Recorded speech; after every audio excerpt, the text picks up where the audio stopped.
Assalamualaikum warahmatullahi wabarakatuh. Perkenalkan, nama saya Utami Dewi. Saya dari kelompok 1 Manajemen Bisnis dan Operasional dari kelas 644B25. Di sini saya sebagai moderator dari kelompok 1. Sebelumnya saya ingin memperkenalkan beberapa anggota dari kelompok kami, diantaranya ada Lintang Cahyani, Diah Permatasari, Najwa Sifa, Nurjanah, Sekitar Dataning Putri Kencana, Putri Salsabila Jamaluddin, Matiah Ayu Wardani, Yanti Yulita Jamu, dan Winda Diniati. Belum masuk kepada pembahasan, di sini ada beberapa pokok pembahasan yang akan dibahas oleh kelompok kami. Di antaranya yang pertama ada definisi peramalan, tujuan peramalan, jenis-jenis peramalan, 7 langkah sistem peramalan, manfaat peramalan, pendekatan umum peramalan, metode kuantitatif, metode time series, dan kemudian yang terakhir ada metode sebab akibat. Pada pembahasan pertama, di sini ada definisi peramalan. Apa sih definisi peramalan? Peramalan adalah sebuah seni dan ilmu yang memprediksi peristiwa-peristiwa masa depan dengan melakukan studi terhadap data historis untuk menemukan suatu hubungan kecenderungan dan pola yang sinkronis. Peramalan ini sering disebut juga sebagai forecasting. Forecasting itu apa sih? Forecasting merupakan suatu teknik analisa perhitungan yang dilakukan dengan melakukan pendekatan kualitatif maupun kuantitatif. Sama halnya seperti yang tertera pada slide di atas, hal tersebut dilakukan untuk memperkirakan kejadian di masa depan dengan menggunakan referensi dari data historis. Dalam dunia usaha, khususnya yang berhubungan dengan produksi, sangat penting sekali untuk memperkirakan hal-hal yang akan terjadi di masa depan, di mana hal tersebut dapat menjadi dasar dalam pengambilan keputusan. Kemudian slide selanjutnya mengenai tujuan peramalan akan dibahas oleh Lintang Cahyani. Selanjutnya ada tujuan peramalan berdasarkan horizon waktu dibagi menjadi 3, yaitu tujuan peramalan jangka panjang, peramalan jangka menengah, dan juga peramalan jangka pendek. Peramalan jangka panjang umumnya 5 sampai dengan 20 tahun. Perencanaan ini digunakan untuk merencanakan produksi dan perencanaan sumber daya. Dalam hal ini, peranan top manajemen sangat dibutuhkan dalam merencanakan tujuan peramalan. Yang kedua, peramalan jangka menengah umumnya bersifat bulanan atau kuartal, digunakan untuk menentukan perhitungan aliran kas dan menentukan anggaran pada perencanaan dan pengendalian produksi. Dalam hal ini, peranan middle management yang dibutuhkan dalam merencanakan tujuan peramalan. Yang ketiga, peramalan jangka pendek umumnya bersifat harian ataupun mingguan, digunakan untuk mengambil keputusan dalam kaitannya dengan penjadwalan tenaga kerja, mesin, bahan baku, dan sumber daya produksi jangka pendek lainnya.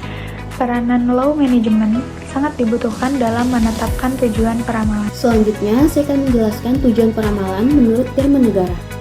Menurut Dharmanegara, tujuan dari peramalan penjualan adalah untuk mengurangi risiko dalam pengambilan keputusan, untuk perencanaan keuangan, dan manajemen strategi pencapaian. Peramalan atau forecasting memiliki tujuan sebagai berikut.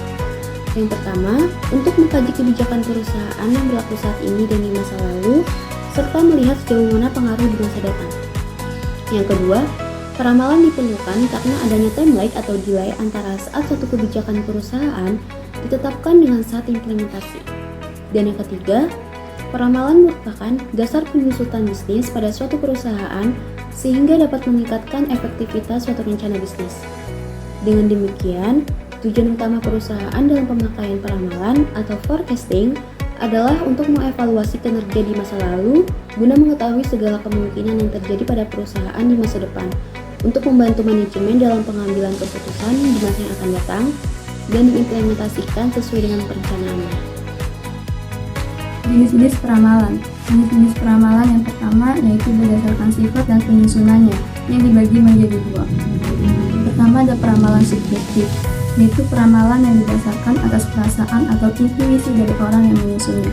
Kedua, ramalan objektif, yaitu peramalan yang didasarkan atas data yang relevan pada masa lalu dengan menggunakan teknik atau metode dalam penganalisaan data tersebut.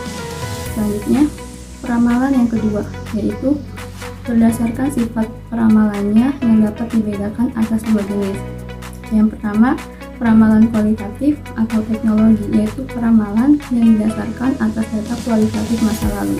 Pada metode kualitatif dibagi menjadi 2 metode. Pertama ada metode eksploratif. Pada metode ini dimulai dengan masa lalu dan masa kini sebagai awal bergerak ke arah masa depan secara heuristik. Yang kedua ada metode normatif. Pada metode ini dimulai dengan menetapkan sasaran dan tujuan yang akan datang. kedua ada ramalan kuantitatif, yaitu peramalan yang didasarkan atas data kuantitatif pada masa lalu. Hasil peramalan yang dibuat tergantung pada metode yang digunakan dalam peramalan tersebut. Peramalan kuantitatif dibagi atas dua jenis model peramalan yang utama. Yang pertama ada model garis berkala atau time series. Yang kedua ada metode kausal, yaitu metode peramalan yang didasarkan atas penggunaan analisis pola hubungan antara variabel lain yang mempengaruhinya, yang disebut metode kolerasi atau sebab akibat. Jenis peramalan yang terakhir yaitu peramalan dilihat dari perencanaan operasi di masa depan. Pada peramalan ini dibagi menjadi 3 macam. Yang pertama ada peramalan ekonomi atau economic forecast yang menjelaskan tentang siklus bisnis dengan memprediksi tingkat inflasi dan ketersediaan uang. Yang kedua ada peramalan teknologi atau technological forecast, yaitu memperhatikan tingkat kemajuan teknologi yang dapat menghasilkan produk baru yang menarik. Dan yang terakhir, peramalan permintaan atau demand forecast adalah proyeksi permintaan untuk produk atau layanan perusahaan. Untuk materi selanjutnya yang saya akan jelaskan yaitu terkait 7 langkah sistem peramalan. Untuk melakukan peramalan, 7 langkah berikut ini dapat kita jadikan sebagai acuan, yang diantaranya yaitu yang pertama, menetapkan tujuan peramalan. Contohnya, kita melakukan peramalan permintaan untuk mengkontrol jumlah produksi setiap bulan, minggu, hingga harian. Lalu yang kedua, memilih unsur apa yang akan kita ramal. Kita dapat melakukan berbagai macam peramalan, misalnya peramalan penjualan hingga maintenance. Yang ketiga, memilih time frame atau jenjang waktu peramalan. Maksudnya adalah apakah kita akan melakukan peramalan per bulan atau per tahun. Sebaiknya kita melakukan lebih dari satu time frame. Lalu yang keempat, memilih tipe model peramalan. Ada banyak model yang digunakan untuk melakukan peramalan. Sebaiknya kita menggunakan model peramalan lebih dari satu model. Selanjutnya, mengumpulkan data yang diperlukan untuk melakukan peramalan. Hal itu dikarenakan data merupakan acuan kita dalam membuat keputusan dalam peramalan. Gunakanlah data yang ada semaksimal mungkin. Semakin banyak Anda menggunakan data, maka semakin kecil kemungkinan peramalan yang Anda buat akan meleset. Lalu selanjutnya, buat peramalan sesuai dengan data dan menggunakan metode model peramalan yang telah kita pilih. Yang terakhir, memvalidkan hasil dan menerapkan hasil peramalan. Lakukan beberapa penyesuaian kembali terhadap hasil peramalan kita untuk mengantisipasi faktor-faktor X yang tidak terdeteksi oleh model peramalan yang telah kita pilih. Materi selanjutnya yaitu peramalan keuangan dalam 7 langkah. Langkah yang pertama, menentukan tujuan perkiraan keuangan. Menentukan tujuan perkiraan keuangan sangat penting untuk metrik dan faktor mana yang perlu dipertimbangkan saat melakukannya. Langkah yang kedua, mengumpulkan data keuangan pada masa lalu dan data historis. Langkah ini mencakup pendapatan, kewajiban, investasi, ekuitas, pengeluaran, pendapatan komprehensif, laba saham, dan biaya tetap. Langkah yang ketiga, pilih kerangka waktu untuk perkiraan Anda. Kita harus memutuskan seberapa jauh masa depan yang akan kita lihat, dan itu bisa berkisar dari beberapa minggu hingga beberapa tahun. Namun, sebagian besar perusahaan melakukan perkiraan untuk satu fiskal. Perkiraan keuangan ini berubah seiring waktu dan seiring dengan perubahan tren bisnis dan pasar. Langkah yang keempat, pilih metode perkiraan keuangan yang diantaranya adalah metode kuantitatif dan juga kualitatif. Peramalan kuantitatif biasanya menggunakan informasi dan data historis untuk mengidentifikasi tren, pola yang dapat diandalkan. Sedangkan peramalan kualitatif menganalisis opini dan sentimen para ahli tentang perusahaan dan pasar secara keseluruhan. Metode ini juga cocok untuk startup yang tidak memiliki data masa lalu. Langkah yang kelima, dokumentasi dan pantau hasilnya. Perkiraan keuangan cenderung akan berubah seiringnya waktu. Oleh karena itu, penting untuk mendokumentasikan dan memantau hasil perkiraan dari waktu ke waktu, terutama setelah perkembangan besar internal dan eksternal. Langkah yang keenam, menganalisis data keuangan. Dengan ini kita dapat mengetahui apakah perkiraan keuangannya akurat atau tidak. Selain itu, langkah ini juga membantu kita mempersiapkan untuk lebih baik dalam perkiraan keuangan berikutnya. Dan langkah yang terakhir, ulangnya berdasarkan jangka waktu yang telah ditentukan sebelumnya. Langkah ini berguna agar perusahaan tetap mengetahui dan memegang kendali mengenai kinerja keuangan perusahaan. Baik, materi yang selanjutnya akan saya paparkan yaitu mengenai manfaat dan pendekatan umum peramalan. Manfaat peramalan terbagi menjadi 5. Yang pertama, meningkatkan pengawasan, yaitu peramalan membantu perusahaan meningkatkan pengawasan terhadap seluruh kegiatan di perusahaan. Yang kedua, meningkatkan efektivitas dan efisiensi, yaitu peramalan membantu perusahaan dalam mengoptimalkan proses operasi dan mempercepat tindakan yang efektif. Yang ketiga, antisipasi perubahan pasar, yaitu peramalan membantu perusahaan dalam mengatasi anomali permintaan konsumen yang disebabkan oleh musim tertentu. Yang keempat, memprediksi prospek ekonomi dan aktivitas usaha, yaitu peramalan membantu perusahaan dalam memprediksi prospek ekonomi dan aktivitas usaha, seperti tingkat inflasi, kebutuhan dana, dan indikator perencanaan lainnya. Yang kelima, sebagai kajian kebijakan perusahaan, yaitu peramalan membantu untuk mengkaji setiap kebijakan yang akan diambil perusahaan. Sedangkan pendekatan umum peramalan terbagi menjadi dua, diantaranya ada peramalan kuantitatif atau dalam bahasa Inggris quantitative forecast. Peramalan kuantitatif adalah metode peramalan yang disebabkan atas dasar kuantitatif masa lalu. Dengan kata lain, metode peramalan ini memprediksi masa yang akan datang dengan jalan mengeksploitasi pada nilai variabel pada masa lalu. Penggunaan metode kuantitatif membutuhkan data kondisi masa lalu. Data tersebut merupakan data kuantitatif atau data yang dikuantifisir. Diasumsikan pola data masa lalu akan berlanjut pada masa yang akan datang. Dan yang terakhir ada peramalan kualitatif atau dalam bahasa Inggris qualitative forecast. Peramalan yang biasanya tidak menggunakan perhitungan matematis atau perhitungan secara statistik. Peramalan kualitatif umumnya bersifat subjektif, dipengaruhi oleh intuisi, pengambilan keputusan, emosi, pendidikan, dan seseorang. Metode kualitatif mempunyai sifat tidak memerlukan data kuantitatif. Unsur subjektivitas peramalan sangat besar pengaruhnya peramalan. Dan yang terakhir, baik untuk peramalan jangka panjang. Selanjutnya itu saya akan menjelaskan metode kuantitatif. Peramalan kuantitatif adalah sebuah prediksi mengenai permintaan di masa depan berdasarkan analisis data historis masa lalu.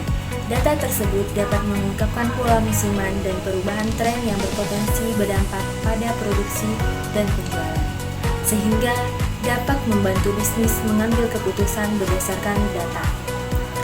Teknik peramalan kuantitatif yang umum mencakup analisis data penjualan, lalu lintas web, pengeluaran dan pendapatan iklan, laporan keuangan, atau pemodelan statistik. Nah, pada metode peramalan kuantitatif ini, pada dasarnya dapat dikelompokkan dalam dua jenis, yaitu metode deret berkala atau time series dan metode kuasal, yang akan dijelaskan oleh rekan saya. Baik, di sini saya akan memperkenalkan materi selanjutnya, yaitu metode time series. Analisis time series adalah jenis analisis yang melibatkan penggunaan data deret waktu atau data time series untuk membuat model yang akan digunakan sebagai dasar peramalan. Dengan analisis deret waktu, dapat ditunjukkan bagaimana permintaan terhadap suatu produk tertentu bervariasi terhadap waktu. Sifat dari perubahan dari tahun ke tahun dirumuskan untuk meramalkan penjualan pada masa yang akan datang. Di dalam metode time series ini dibagi menjadi 3 metode. Yang pertama ada naive approach atau pendekatan naive. Teknik peramalan yang mengasumsikan permintaan periode berikutnya sama dengan permintaan pada periode terakhir. Metode pendekatan naive ini bersifat sederhana dan mudah dipakai, tetapi tidak selalu tepat seperti metode kuantitatif formal. Karena keterbatasan ini, maka penggunanya terdesak oleh metode formal yang semakin populer. Yang kedua ada moving average atau rata-rata bergerak. Peramalan rata-rata bergerak menggunakan sejumlah data aktual masa lalu untuk menghasilkan peramalan. Rata-rata bergerak berguna jika kita dapat mengasumsikan bahwa permintaan pasar akan stabil sepanjang masa yang akan kita ramalkan. Rumusnya adalah MA sama dengan sigma X dibagi jumlah periode. MA adalah moving average, sigma X adalah keseluruhan penjumlahan dari semua data periode waktu yang akan diperhitungkan, dan jumlah periode adalah jumlah periode rata-rata bergerak. Yang ketiga adalah exponential smoothing. Metode peramalan rata-rata bergerak yang membuat bobot secara eksponensial atau bertingkat pada data-data terbarunya, sehingga data-data baru tersebut akan mendapatkan bobot yang lebih besar. Dengan kata lain, semakin baru dan semakin kini datanya, semakin besar pula bobotnya. Hal ini dikarenakan data yang terbarunya dianggap lebih relevan, sehingga diberikan bobot yang lebih besar. Parameter penghalusan atau smoothing biasanya dilambangkan dengan A, alpha. Rumusnya adalah FT sama dengan FT-1 ditambah alpha dalam kurung delta-1 dikurang FT-1. FT sama dengan perkiraan permintaan sekarang, kalau FT-1 adalah perkiraan permintaan yang lalu. Kalau alpha adalah konstansa eksponensial. Delta-1 adalah permintaan nyata. Baik, materi selanjutnya yang akan saya paparkan yaitu mengenai metode sebab akibat atau kausal. Metode kausal adalah metode peramalan yang didasarkan atas penggunaan analisis pola hubungan antara variabel yang akan diperkirakan dengan variabel lain yang mempengaruhinya. Metode kausal berusaha menemukan hubungan sebab akibat di antara variabel yang diramalkan. Model peramalan kausal yang umum digunakan adalah analisis regresi linear. Dalam metode kausal dibagi menjadi dua. Yang pertama, trend projection. Trend projection adalah suatu metode peramalan serangkaian waktu yang sesuai dengan garis tren terhadap serangkaian titik-titik data masa lalu. Kemudian diproyeksikan ke dalam peramalan masa depan untuk peramalan jangka pendek dan jangka panjang. Rumus trend projection adalah Y sama dengan A tambah BX, A sama dengan elemen Y per N, B sama dengan elemen XY per elemen X pangkat 2. Y sama dengan variabel terikat atau penjualan, X sama dengan variabel bebas atau waktu, A sama dengan konstanta, B sama dengan koefisien tren, N sama dengan jumlah data atau pengamalan. Yang kedua, linear regression. Linear regression adalah salah satu metode statistik yang digunakan untuk memodelkan hubungan antara dua variabel, yaitu variabel independen X dan variabel independen Y, dengan asumsi bahwa hubungan tersebut bersifat linear. Rumus linear regression adalah Y sama dengan A tambah BX. Simbol-simbol yang terdapat dalam rumus linear regression adalah Y sama dengan variabel dependen atau variabel yang ingin diprediksi, Y sama dengan variabel independen atau variabel yang digunakan untuk memprediksi Y, A sama dengan intercepts atau linear konstanta ketika I sama dengan 0. B sama dengan slope atau kemiringan garis regresi Y sama dengan A tambah BX. Sekian presentasi yang dapat kami sampaikan mengenai materi peramalan atau forecasting. Semoga materi yang telah kami sampaikan bisa bermanfaat bagi kita semua. Sekian dan terima kasih. Insya Allah kita siap menerima pertanyaan. Yang tidak siap itu menerima kenyataan bahwa kita hanya sebatas semangat. Assalamualaikum warahmatullahi wabarakatuh.